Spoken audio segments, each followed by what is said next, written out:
tapto jivanam kabibhiriritam kalmashapaham Sravanamangalam Srimadaatatam Bhuvi Grinanti Ye Bhurida Janaha Om Shanti Shanti Shanti.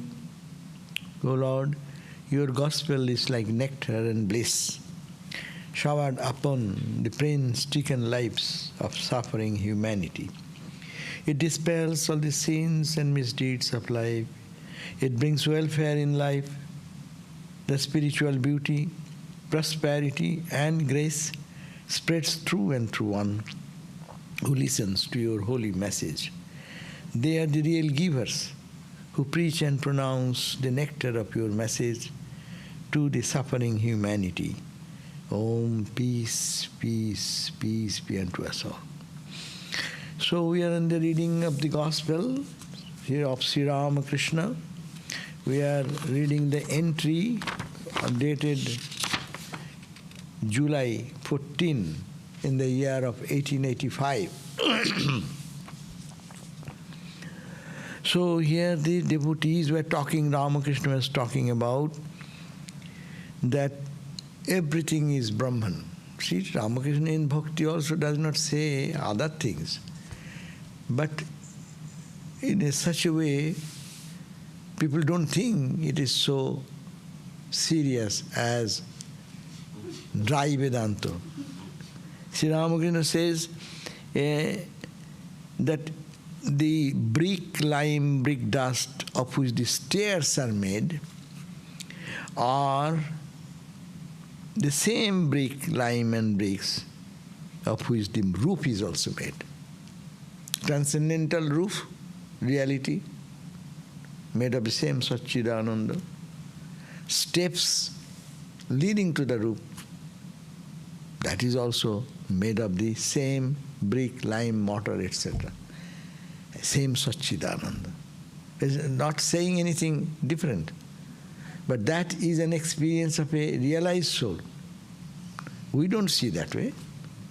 We show this is all jada, matter, this is all attachment, we are attached to it. We are attached to whatever we are getting attached. Unknowingly we are attached to God. We do not know it is God. That's the problem. There is nothing but God, nothing but Satchidananda. So the steps which lead us to the realization, that is the gross thing we see around us, we interact, they are made of Satchidananda. And the transcendental reality is also Satchidananda. But when we go up into the transcendental, we said, I am not the body, I am not the mind, I am not the emotions, I am not the ego, I am not the senses, not. Step is not, this step is not, that step is not, that step is not. No. You reach and then you become wise. Having the transcendental experience, you come down, you say, oh, it's the same material in which the body is composed. Suppose you are seeing a wave, you are thinking it is wave. But wave, every drop of the water has made that wave. It is the same H2O, nothing else. As the transcendental reality, which is the foundation of all the waves. Ocean is water. Same water. So this is the point. It is a state of beginning that he was talking about. The universe and its living being, they say universe, what I see. Living beings, we, animals, plants, all the birds, reptiles, whatever, exist on account of the reality of Him. Because of Satchidananda, this existence is possible. I am seeing God, but I am saying it is stable, because I do not have the experience of that. So, the universe and its living beings, what we see around, living exist. How does it exist? Waves exist. How? Because of the grand background of the ocean. Same ocean, H2O, the same wave, H2O. But we never say it is all waves the same. We look at the name and form and shape and size and all these things. We define it is called bubble, it is called ripple, it is called wave, it is called foam, it is called billow. So this is but the universe and its living being exist on account of the reality of Him, and who is known as Brahman. That is, it is Satchidananda. So today's reading is here. The devotees, Ramakrishna said, the devotees, I mean Vijnanis, this devotee, he's talking Vedanta Vijnani as devotees. But they are devoted to this truth, to transcendental truth. So these devotees, the devotees, then Ramakrishna said, I mean the Vijnanis. Vijnanis means who have touched the roof and then came down, accept both God with form and the formless. They don't find any distinction between Santigita and here. They are also Jivan Mukta, see that they are talking the same. Only language is different, expression is different. The devotees, I mean the Vijnanis, they accept both God, they accept God in the transcendental, formless, absolute, and also in the form, whatever they see. Both in personal God, in Rama, Krishna, Christ, Buddha, Mother Kali, Shiva, whatever forms of divine, and the impersonal. There is no personality, beyond personality. In a shoreless ocean, very beautiful idea, in a shoreless ocean, suppose there is no shore. You think yourself, you are in a boat in the middle of the Pacific. For us it is enough to think. In the middle of the ocean, if you sit over there, and you see only water, water, water, east to west, north, south, as far as you go, it is only water, water. In the soulless ocean, an infinite expanse of water, visible blocks of ice are formed here and there by intense cold. Sometimes you will find cold, it is so ice cold, it has made some ice, blocks of ice. Huh? That ice is no different than the ocean, no different than the water. So, that's why Saguna and Nirguna, they are not too different. How much time it takes for people to understand and how much fight is going on this subject. Muslims think that Hindus and Jews people are Christians, they do worship of some form of image or personality. Even Christians, the Catholics do the one way, Protestants think differently. So it can be form or formless. All fight is form or formless. If it is form is true, formless is wrong. And formless is true, then form is wrong. So this is the conflict. Sri Ramakrishna, with his view of the Vijnani view, is coming down from the transcendental reality. He is describing the world. You see, it is nothing. It is you see Satchidananda. You see God only. You are interacting every day with God. One wave interacting with another wave. It is water with the water. But water solidified as wave, one wave. Water solidified in another wave. Two personalities. And these are all false. When the wind of desire will stop, what will happen? All the waves will settle into the calm, serene surface of the ocean. It becomes like that. So this is similarly under the cooling influence, so to say, of the deep love of its worshipper. Those who worship God, those who worship Satchidananda, worship means they take the idea of duality. Worshipping means you are worshipping someone who is hallowed, who is honorable, who is respectable, and you become his servant or you become his devoted to that. So therefore the worshipper, the infinite reduces itself to the finite and appear before the worshipper as God with form. As if infinite squeezes himself and compacts himself. That's why you call Chid Ghanakai. When we pray to Ramakrishna, Namo Namo Prabhu Vakkamanatito Manavachanaika Adhar. Chid Ghanakai. In that prayer, every day we do the English reading, but the Sanskrit, Chid Ghanakai. Niranjana Narupadhara Nirguna Gunamai. Where is Chid Ghanakai? Anyhow, so you are the Chit, means consciousness, Ghana means condensed. Like Chit, if it is fluid, say 1 pound of milk, condense it, it becomes half an ounce. So it's small, solidified something.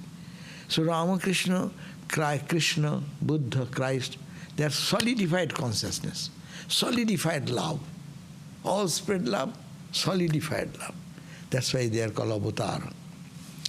So Sri Ramakrishna says, it is in itself finite and appears before the worshipper as God with form. Again, as on the rising of the sun, the ice melts away, so on the awakening of knowledge, God with form melts away into the same infinite formless. So it Mochano Agadushana Jagabhushana Chid Ghanakai. Swami Vivekananda has composed the prayer for Ramakrishna. Every day we chant the English translation, but in Sanskrit it is there. Mochano Agadushana. You remove, Agha means the sin or the negativity in us, Mochano Agadushana, which is pollution in me. I am polluted by that way. Mochano, you can remove that, you can wipe out that. Mochano, you are so gracious. Mochano, Akadushana, Jagabhushana, you are the adorable, loving Lord of the world. Chid Ghanakai. How you become? You are infinite. How you become then finite as Ramakrishna? Chit, the ocean of consciousness, as if by its Maya have made it condensed and a solidified form. That means it is not made of flesh and bone. It is made of consciousness and love. Ananda, Ananda, Ananda. Satchidananda. Satchidananda condensed.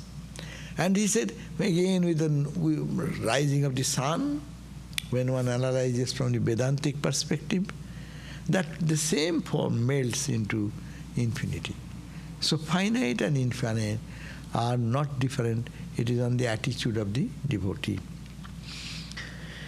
As long as a man analyzes with the mind, he cannot reach the absolute. As long as you reason with your mind, you have no way of getting rid of the universe and the objects of the senses. Form, taste, smell, touch, and sound. When reasoning stops, you attain the knowledge of Brahman. Atman cannot be realized through this mind. Atman is realized to the Atman alone. Pure mind, pure buddhi, pure Atman, all these are one and the same. Baba, what he spoke in one paragraph is what we are reading in Santagita, same. Santagita is talking about the same. It is all there saying Maya. But it is not. When you transcend, it's like a magician's play. But this magician is true. Ramakrishna said, not the play. So magician who is making this play, the Satchidananda, with the Maya applying and different forms and names and all this, these are not true. Actually, it's not true, because there is only one reality, that is God. That is God. That is so beautiful. As long, so the instruction, Ramakrishna is talking to the devotees and saying, as long as you analyze. Many people think that I don't accept anything without deep analytical thought. I cannot accept anything unless it is very reasonable, rational, reasonable. But yes, your reason can go up to certain point. That is to sharpening the mind. Should we not analyze? Well, yes, you can use the tool. You have a tool, razor, which has not been used and is rusted. So you cannot cut anything through that. So you have to sharpen it with a sharp intellect. Then you can penetrate this truth. Otherwise we are all, it's a mystery. Really, I am seeing days after days, this is made of wood, that is made of glass, that is made of iron, that is made of steel. This is made of flesh and bone. I am seeing so many names I am giving. Due to ignorance, I am seeing this like the dream, as we saw things. But when knowledge comes, you see, where is the dream gone? No dream. Dreamer, dream, everything is gone. Last night, whatever dream we had, is there any trace of it now? When I am awake? No, it is gone. Similarly, when one awakes in the consciousness of the divine, that's called the Vijnana stage. Then for him or her, this whole world melts into nothing but God and God and God. God interacting with God. God loving God, God hating God. That's why they smile. That's why the Gyanis, they don't get disturbed. If you can ask why so much violence is going on, they say it is a fun. That's why these children, that Brahma Gyani was walking, and his children are not knowing. He's a crazy looking guy with hairs, disabled and this and that, dirty body. And they're throwing stone, and he's bleeding. And he's bleeding, but he's smiling with the child. Ha ha ha ha ha. When God is doing God, where is me? I am not there. So that experience of a big Gyani. And Ramakrishna said, he is a knower of truth. One person came, and he was like Shankara's story we find, sitting over the dog, feeding the dog and eating himself, no? Similarly, the same story. One Paramahamsa came, and Ramakrishna looked at him, and he was taking the food from the trash bin and eating something, putting to the dog's mouth. And Ramakrishna said, Hriday, oh Hriday, I think, will I not be like him? And then Hriday understood he is Paramahamsa then, Ramakrishna's word, and then he followed him. But they hide themselves. So they are running, and he's saying, tell me what Paramahamsa, you are Paramahamsa, please bless me, or something he was telling. But Paramahamsa didn't say in one word what you experienced, like that. And with much chasing, when he was going out, he said, when you will have the same idea, when you look at the holy Ganga, such a pure, and the water in the drain, which is so impure, dirty, all same, equal, then you know that you have reached that knowledge. The Paramahamsa stage is that. When perfect oneness comes, they don't find anyone. That's so many stories are there, no? The sadhu who was beaten to have death almost, he was unconscious. And when with much attention he was coming back to the senses, and someone is feeding the milk, and someone asked, who has done this to you? Who has beaten you? spontaneous reply at that point. He who has beaten me, he is feeding me. Baba. There's nothing but one. One wave, another wave, and this is another wave. But it is all H2O. Their conviction is so firm at the point of death, at the point of suffering. That's the beauty of Brahma Jnana. Because life will not be able to threat anyone. It will be always full of freedom. Yes. Because I am that. So here is as long as man analyzes with the mind, so long you think that this is why that, you are in the realm of the mind. Mind does all this. It's mind's business. He cannot reach absolute because you are still trying to understand right or wrong, conscious or unconscious, this, that. And as long as you reason with your mind, you have no way getting rid of the universe. You cannot get out of the universe, nor you can go out of the objects of the senses. The senses are there, and sense organs are there. You cannot get out of it, because you are living in the realm of the mind. And Swami Vivekananda in another place says, mind is Maya. What is Maya? If someone asks Maya, you can define it in so many ways. But Vivekananda defines it in beautiful. Your mind is Maya. Whatever you are saying, showing, your mind is showing, no? Oh, today is a wonderful day. Parallelly, I may say, oh, what a horrible day today. I have so much of things bad going on, no? Maybe in the same ashram, we are all living. For one, today is a joyful day. And another, oh my God, what a miserable day. So because we are living in the realm of the mind, if one can really cross the level of the mind, then they know it is only the Satchidananda. So that is all joy. There everyone gets tuned. That's the perfection. So no way you want to keep yourself within the realm of the mind and want to realize God? No. Your mind should be totally absorbed in God. That means your mind will transform into divine character. It will not function like the mind, our mind works. What is the function of the mind? Samshaya and Samshaya. Samshaya, Viparjaya. What is Samshaya? Doubt. Viparjaya is opposite thinking. So it is swinging around doubt and what you call the dejection or opposite ideas, all your dualities. Mind. So mind says, shall I go? Shall I not go? Shall I eat? Shall I not? Shall I come to the class? Shall I not? That is the function of the mind. So long we are in the realm of the mind, mind functions this way. And mind is an instrument which connects with my eyes. That's why I see.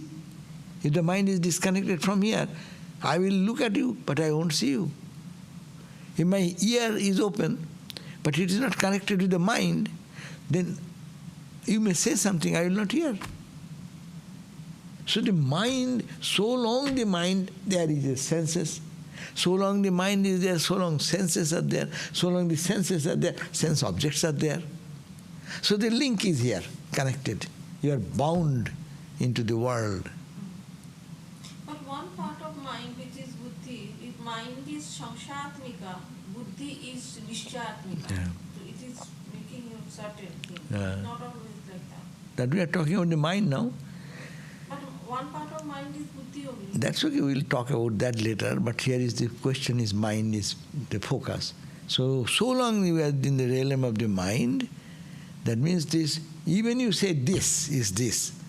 What is your this? Someone with a strong argument comes, this philosophy is this. You can accept that philosophy. With a higher intellect someone comes, your understanding will be pale into nothing, and you say, oh, I am wrong, I didn't understand properly. No? But that is also the intellectualism. And so long mind is there, buddhi is there, antakarana, I is there, what happens? This world will remain, and the connection with the world will remain, senses will be functioning, so you cannot know the truth. That's the point. As long as you have no way of getting rid of the universe, of the objects of the senses, its form, taste, smell, touch, and sound. When reasoning stops, you go, reason. Yeah. Vedanta is good in that sense. It don't say that you don't reason. But refine reasoning, refine your reasoning. Go higher and higher, from gross to subtle to causal, no? That's why when you start our Vedantic analysis, I'm not the body, it is very easy and we can dwell in that very easily. But I'm not the ego. It's, my God, it's very difficult to think about I'm not the ego. How can be? Because to the ego I am only seeing everything, and you are saying ego is Maya. Ego is wrong. That means you need a sharp intellect, sharp mind. That Ramakrishna said, when the reasoning stops, you attain the knowledge of Brahman. Atman cannot be realized through this mind which we are having, but is realized through Atman alone. That means when the pure mind. When your mind becomes pure mind, it is mind still, but it is a pure, purified mind. Then that pure mind, and you are talking about the decision-making part of the mind is buddhi, deciding factor. That is the same as pure buddhi. When your mind is pure, your understanding will be pure. And you will be tuned, that is equal to your pure self, not this impure. This is the impure self. Because it changes, because it's subject to transformation, it's subject to decay.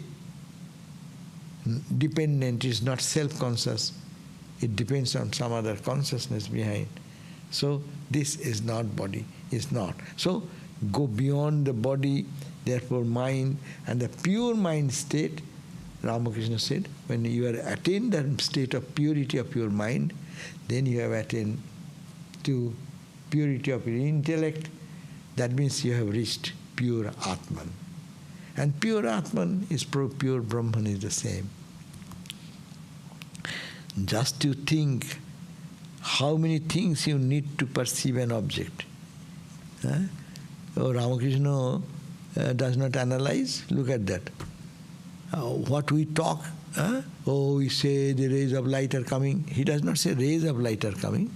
What he says, just think how many things you need to perceive the object. You perceive one object, how many things you need? He says, you need your eyes, you need the light, you need your mind. No? You cannot perceive the object if you leave out any one of these three. Either your eyes are not there, light is there, an object is there, you don't see. Your eyes are there, but there is no light. Object is there, you don't see the object. So, object is not there, light is there, your mind is there, then what will you see? So, you must have to have the three. And then we always give the example, there should be an object, rays of light should come and fall in my eyeball, and then it will send the nervous system to the brain to a certain point, and from there reaction comes, and then we react that way, no? An image is created in the mind, a reverse image is created, and then we have our album, we have a big Google engine inside, and as soon as one image comes, and then it starts Googling and find out, oh, it seems like that, matching. And then say, oh, this is this. So Sri Ramakrishna says, he has not gone on all this technical thing, which we are modern science talks, but he has said everything what is to be explained. So just think how many things are needed to perceive an object. You need eyes, you need light, you need mind. You cannot perceive the object if you leave out any one of these three. Three things should be necessary. Object, eyes, light. As long as the mind functions, how can you say that the universe and I do not exist? So long your mind exists, you have to say I exist. Huh? Even in the dream you say I am dreaming. So long the purity does not come, we will have to live in this world of duality. When the mind is annihilated, that's called manonasha. There is a book, Jivan Mukti Viveka. There is one entire chapter, big chapter, manonasha, vasanakshaya, tattva jnana. Three. That book is divided in 3 chapters. Jivan Mukti Vivek is divided into 3 chapters. Manonas, destruction of the mind, manonas. Vasanakshaya, destruction of the latent impressions or subconscious mind, whatever is there, impulses of the past life forcing me to go this way. We see the children, no?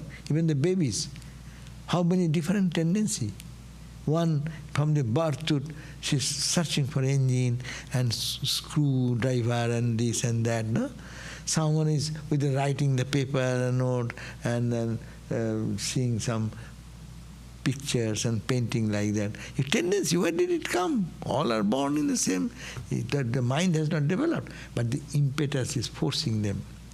So, when the mind can be annihilated, so vasanakshaya, manonas, and tattva jnana, the 3 things are being discussed there. And as you said, Yoga Vasishta we have read, manonasa, destruction of the mind.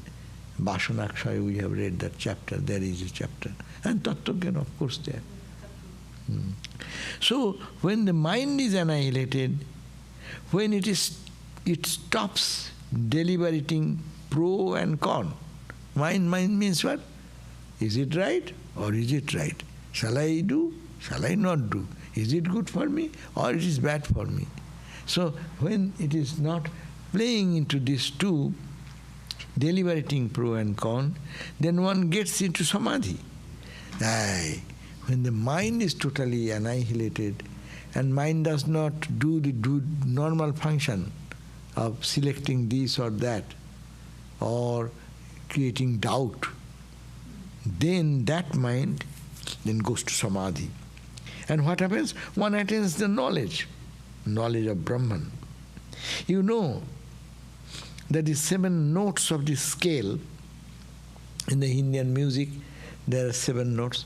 Sa, re, ga, ma, pa, da, ni, sha. Sa, this is a high pitch. And Ramakrishna said, sa, re, ga, ma, pa, da, ni. One cannot keep one's voice in the ni for a long time. In this country we sing the high pitch, no? What is called? What are the soprano and this and that? What are the terms? High pitch. Huh? What is the term? What do you know, musician? Baritone, this, that, different. No, high pitch, there is a term. Anyhow. So you cannot stay in that note for a long time. Normal people. Sa, re, ga, ma, pa, da, ni, sha. That is that's very high pitch. So ordinary people like us, we cannot stay for a long time. Sri Ramakrishna says, so long annihilating your mind, destroying your mind, and staying in the level of perfect peace, that is the Brahman in Samadhi, you cannot stay there for long. Then they come down. Ramakrishna used to go to Samadhi and again come down. But Ramakrishna used to come down, that was his wish, because he wanted to teach us. Ordinary sadhakas cannot go frequently. One time in lifetime, that's enough. One time you reach that plane beyond mind, annihilation of mind, then you reach there, and the life is blissful for the rest of the life. But Ramakrishna can go switch his existence up and down any time. Looking at the younger Naren, Sri Ramakrishna said, "What will you gain by mere being intuitively aware of God's existence? A mere vision of God is by no means everything. You have to bring Him into your room. You have to talk to Him." People, he's talking to younger Naren, not this Swami Vivekananda, another Naren. Ramakrishna used to say the younger, because younger in age than Naren, that's why he was called younger Naren. So the younger Naren, what he's talking to him, what will you gain by merely being intuitively aware of God's existence? As we are all. We know all intuitively, there is God. Is it not? By whose will everything is happening. At least we believe this. Anything happens, we know God is there, it is God's will. Ramakrishna said, what will do that? It does not solve your problem. Intuitively knowing, or you are believing in the words of some holy people, you are thinking that you have the faith in Him, it does not work. When trouble comes, you forget. Unless you realize. That's a realization. That's why Ramakrishna emphasizes on realization. A mere vision of God is by no means everything. Normally people think, one day I had a good vision of God. No? Yes, so many people have experiences. That is not enough. Once you get it, not enough. Only saw something is not enough. Make it reality. You have to bring Him into your room. Feel the presence, He's talking, and lastly, you have to talk to Him. If God is there, you will have to talk to Him, as I am talking to you. So, God should be so tangible. That's why Ramakrishna said, have you seen God? He said, yes, I have seen God. I know Him more than I see you. That means it is, why Ramakrishna, what he's saying, you have to bring God into your own home. And bringing Him, talk to Him, He is there. Ramakrishna Vivekananda said, these are all your hallucination. You say, mother, mother, mother, you always think like that, so your brain is not working. So it is hallucination. And then Ramakrishna said, what? Mother talks to me. How can you say it is hallucination? For many of our devotees or sadhus may have little experience. What is the story? One such person came to Mahapurush Maharaj. And he had some vision and experience, and he said, I had a vision. The Mahapurush understood that is not the real vision. It's a glimpse of that. This is not the real. Sometimes you see something, your mental thinking one way, you just suddenly imagine something. But it should be concrete. No imagination. So then he said, I know Maharaj, I have seen this way Ramakrishna or something. Then he said, looking at him, because Mahapurush Maharaj is Mahapurush Maharaj, they know, they can see inside. Then he said, do you have any doubt? No, I have seen. And again putting the same question, little doubt, occasionally, maybe not today. Sometimes, did I see it rightly? Any time, little. Then he ultimately agreed, yeah, sometimes it happens. I think that, yes, is it true? Well, nothing has happened, nothing has happened. If your doubt comes any time in your mind, then it is not the vision. So that will transform the whole life. Swamiji said that we go to touch that source of joy in every day, in our deep sleep, no? We go very close, everything is withdrawn, goes to the mind, and mind moves to the intellect goes to the ego, and touches here, and here is the wall, and beyond that the Ananda, ocean. So because you come so here, you feel so much joy when you come out of the deep sleep. Where the joy came? Because everything is withdrawn, and you have almost touched, but you cannot touch. There is a wall of not knowing. That's why we say, I slept well, I do not know anything. You do not know anything.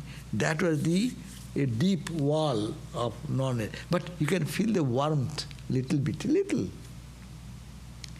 But a yogi, by his purity of the mind, withdrawing everything like that, going to the mind to the intellect to the ego, and diving deep inside, if they can penetrate that wall, they come to be a saint. Only someone become a saint, withdrawing the same way, consciously. When you go to sleep, you don't do it consciously. You sleep and it goes like that, automatically. But here, you go consciously. That's every day. Sit for meditation. I not want to see anything, not to hear anything. Disconnect. Bring the mind not outside, focus inside, and then bring it closer. Think of God intensely. No other thought, only that thought. That means you are going to that place of consciousness, eternal consciousness. And when one goes and perfectly gets absorbed, then what happens? They march into that consciousness. And when they come out of that, they become a saint, they become a sage, they are the realized souls, they become Jivan Muktas. So, whole spiritual life is this. So Sri Ramakrishna says that you, a mere vision of God, is by no means everything. Don't think it is everything. You have to bring him into your room, means in your home, in your heart, in your feeling, in your emotions. You feel the tangible presence. He is with me. You have to talk to him. That means you have to feel as if he is a living entity. Some have heard of milk, some have seen milk, and some have drunk milk. Some have seen the king, but only one or two can bring the king home and entertain him. A good example. You can go and visit the king, but you should have to be so intimate with the king that you will have, will you come to my home? And he accepts that invitation and takes your treatment. Then you have realized God, means you have got the intimacy with God. Otherwise God, once you see little light, a little flash of something, it's good, but don't get deluded. You have to go more until you feel that it is a living presence. Talk to him, as Ramakrishna said, I talk to him as I talk to you. Quote ends. And now M was sitting in the room. He went to Ganga to take his bath. It was 10 o'clock in the morning. Sri Ramakrishna was still talking with the devotees. After finishing his bath, M returned to Balaram's house. He saluted the master and sat down near him. It is all the story is happening in the car festival situation in Balaram Bose's house in Calcutta, not in Dakshineshwar.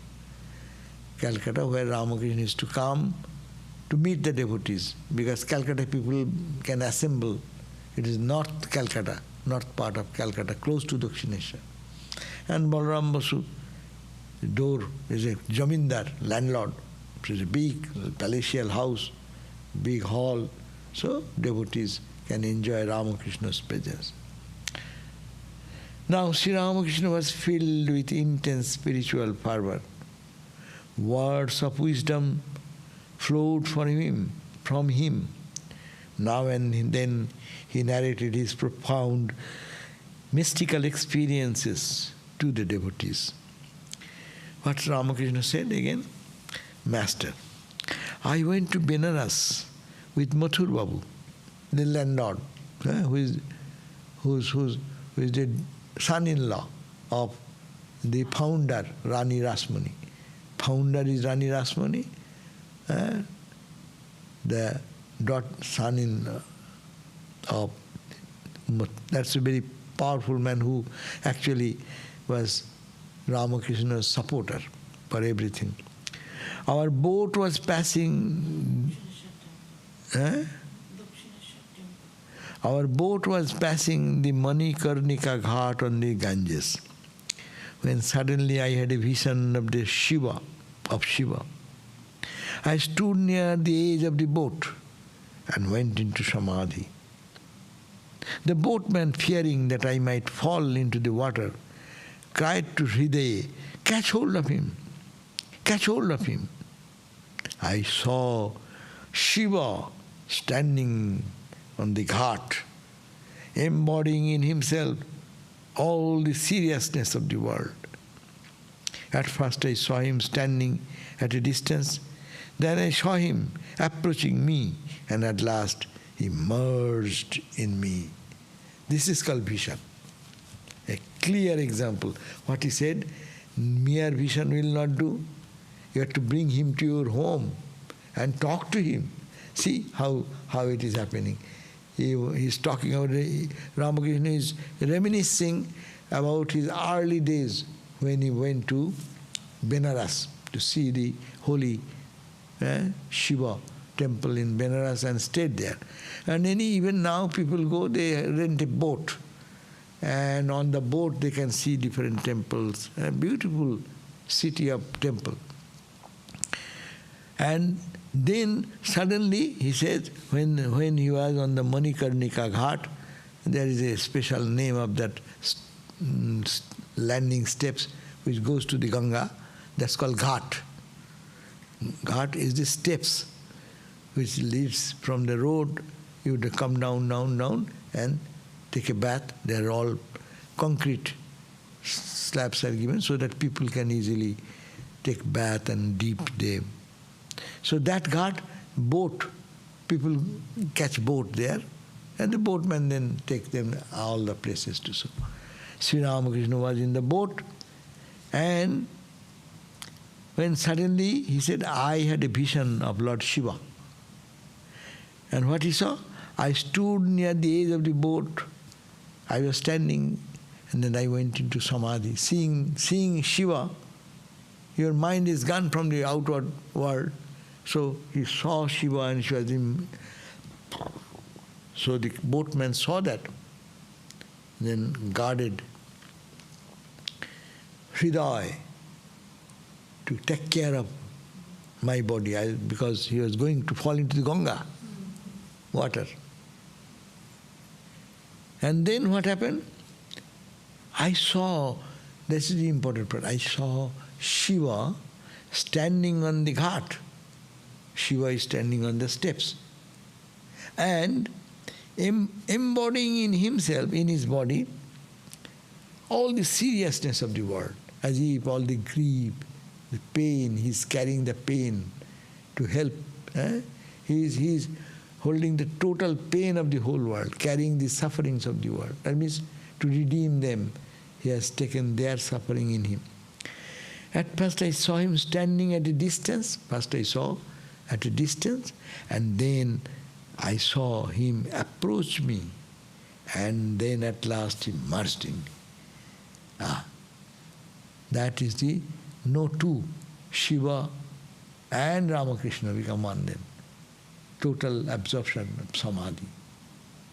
Samadhi, deep Samadhi. He started into Samadhi, And he describing how in the Samadhi what he saw, Shiva. And then Shiva become the embodiment of all the sufferings of the world as if he is carrying in his mind, as if thinking of how to redeem their suffering. And then he gradually came close to Ramakrishna and entered into him and merged into him. Another time, in ecstasy mood, I saw that a sannyasi, the monk, was leading me by the hand. We entered a temple and I had a vision of Annapurna, which is made of gold. He said that one mystic vision he saw, as if some monk came and hold Ramakrishna's hand. In a mystic vision, like your dream, we call dream. He felt it is not dream, but it is a reality, because this experience is undoubted experience. So this sadhu took his body and took him to the mother Annapurna. Shiva temple, two temples is there. Shiva temple, and close to that is the Divine Mother's temple. That's called Annapurnama. Annapurna means who feeds Anna, food to the whole world. The mother aspect, who feeds nurtures the children with food.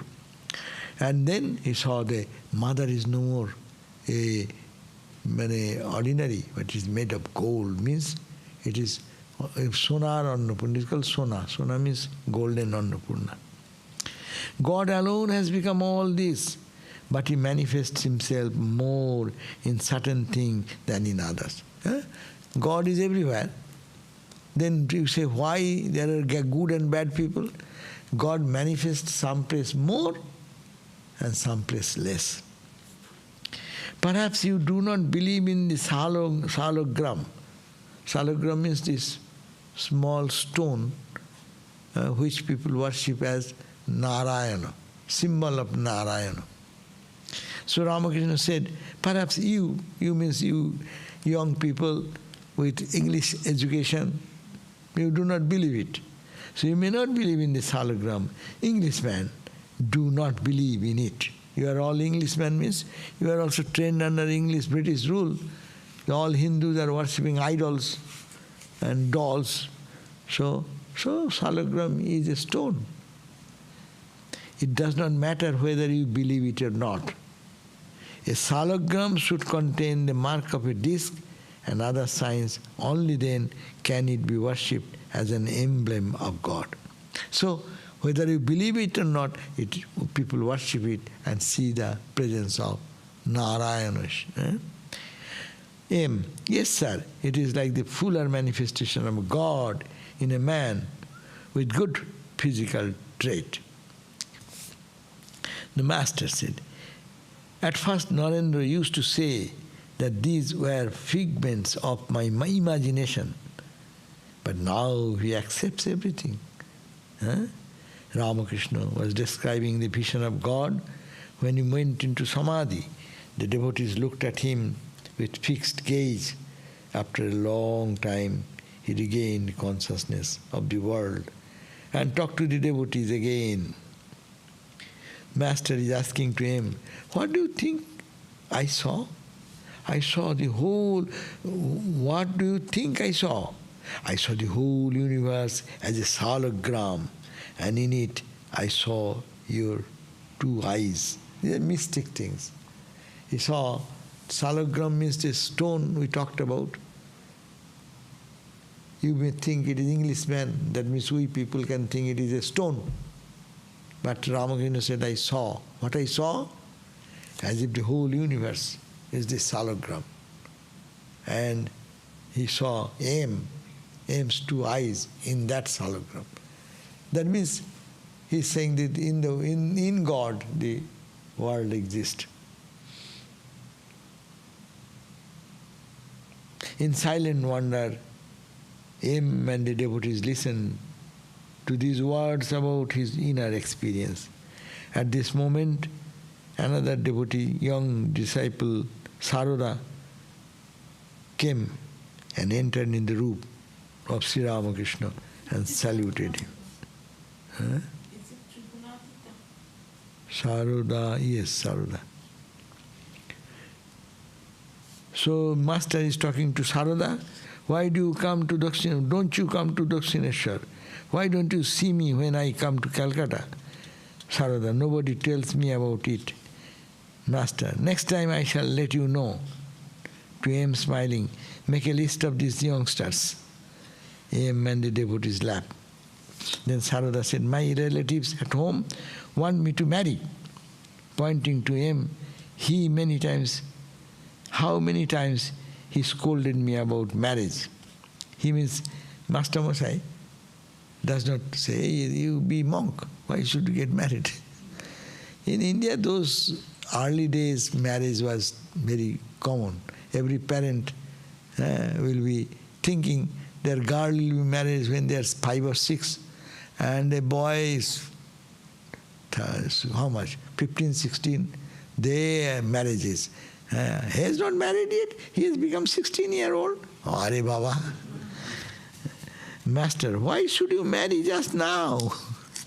To him, Sarada. Sarada is now in a very good state of mind. Formerly, he had hesitant look. Now his face beams with joy. Okay, we end here. And today was so much discussion about Vijnani state. The world we see it is not matter, but it is all consciousness. But it can be done with a pure mind. Mind should be pure. And when pure mind becomes one with Atman. It is Brahman. So pure mind, pure soul is all the same. Om Shanti Shanti Shanti Harihi Om Tat Sat Sri Ramakrishna Arpanamastu. Now if you have any questions, 1 or 2 questions, then.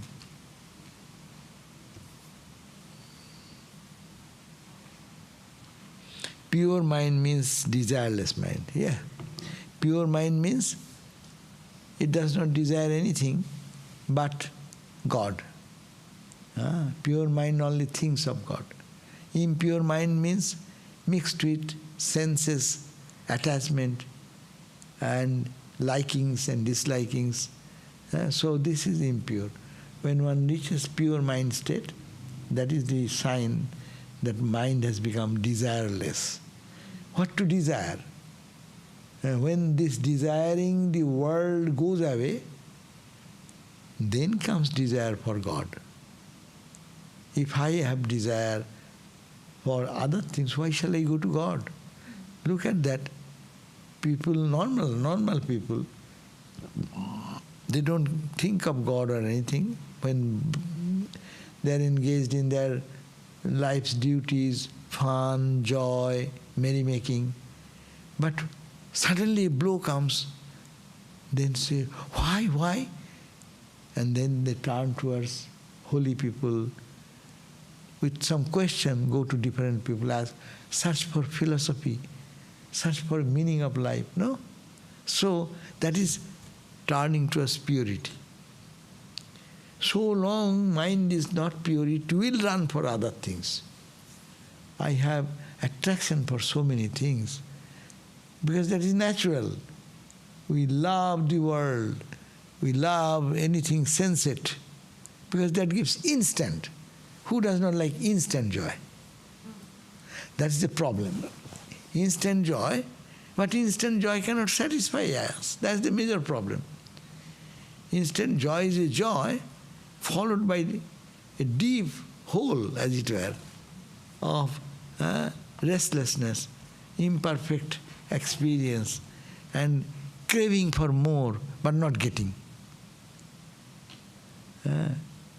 Swami Vivekananda said, for the one drop of ananda, ek bindu anandair tore, ek sindhu sedo bindu jare. That means we have to sweat our blood, profuse sweating of the blood. We earn money, we learn education, we do all these things to get that joy. But the joy is this much. And the preparation is so much. We suffer so much to gain a little drop of joy. So this is the point. Therefore, unless I am done with this type of search, why shall I go to God? And even if we come to God, then again our mind pulls us again back to the old rut. Why? Because I know that there is availability of joy there. But that joy, unless we are done with that joy, unless we are frustrated with that joy for God or love for God will not come. And love for God, when it is coming, your mind is becoming pure and pure. Because there is enormous joy, limitless joy. Another question, is the temple open to attend in person? Oh, yes, open for in person, temple is open.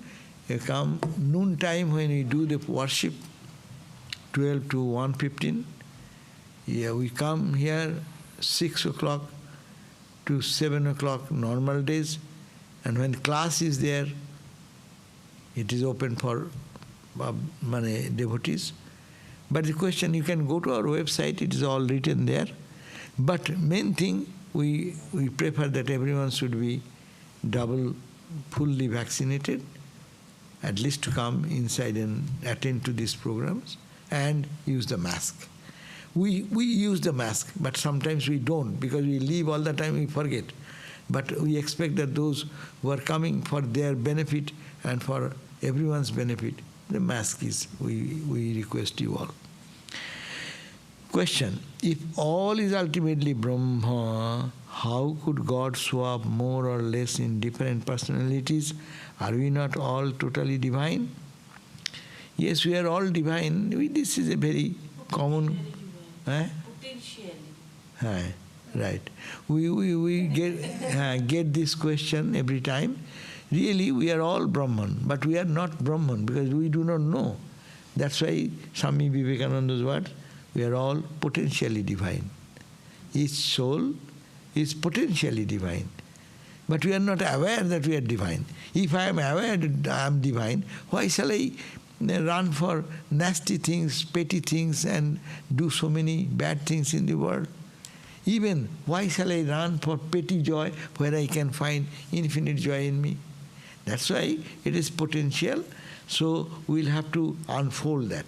Swami Vivekananda said, unfold that. Each soul is potentially divine. The goal is to manifest this divine within. So goal, our life's goal, spirituality is to unfold this divine within, until we know that we are divine. By selfless work, by meditation, by your devotion, by your selfless activity, by one or all these different ways, Swami Vivekananda, be free, then you become free. What is Upadhi? Upadhi means limiting adjunct.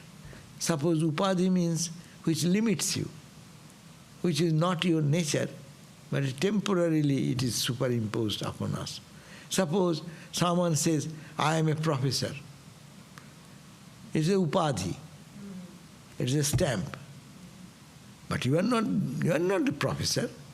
When your job goes away after retirement, where is you? Who are you? That Upadhi, which was imposed on you, you can't. You are a senator. Senator now. Last time you were not senator, but today you were a senator, but no more senator, so no one calls you senator. But senator is not you. Your nature is something different. But you became a senator because you identify with the qualities and the duties of senator. No? Similarly, we are Brahman, but we have identified as this body and mind. This is called the Upadhi. Upadhi means it is superimposing on the real nature. Actually, you can say it is Mr. John, who is a senator. Senator name and designation will go away, but John will remain. So Atman will remain. And the upadhis which we impose, I am a man, I am a woman, I am educated, I am not educated, I am poor, I am rich. All these are imposing. This imposition may come and imposition may go away, but I will remain. That's a Brahman will remain. Everything we impose on is, I am a man, woman, educated, non-educated, I understand, I don't understand, I am angry, I hate to do this, I love to do this. All are imposing on your divine nature. So that is called the upadhis. Okay? So this is how the whole world is upadhi. Because upadhi means your additional stamp of your qualities. That means your biodata. Upadhi is like biodata, which discriminates from one person to other.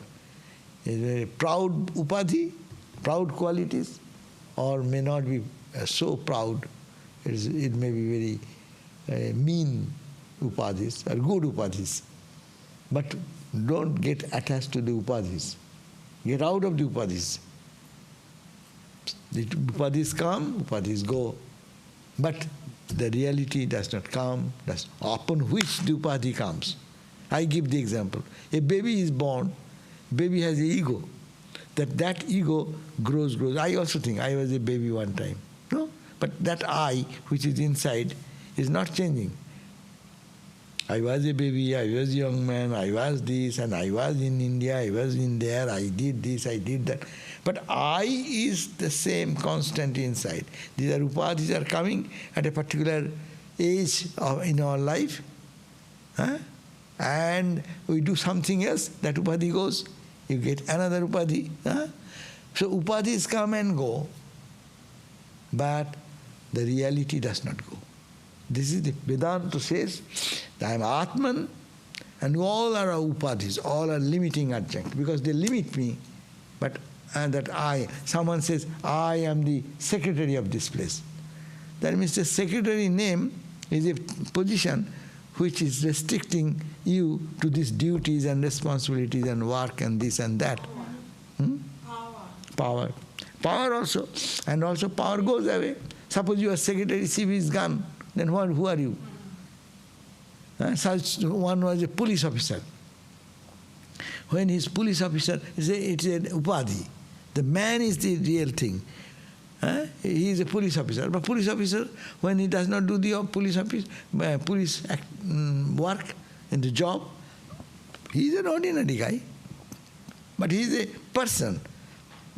That's why upadhis come, upadhis go. But I do not come, I do not go. I am Brahman, I am Atman. All my upadhis or limiting adjuncts come upon me and go from me. So this is the, in short, this is the idea. Thank you all. Oma.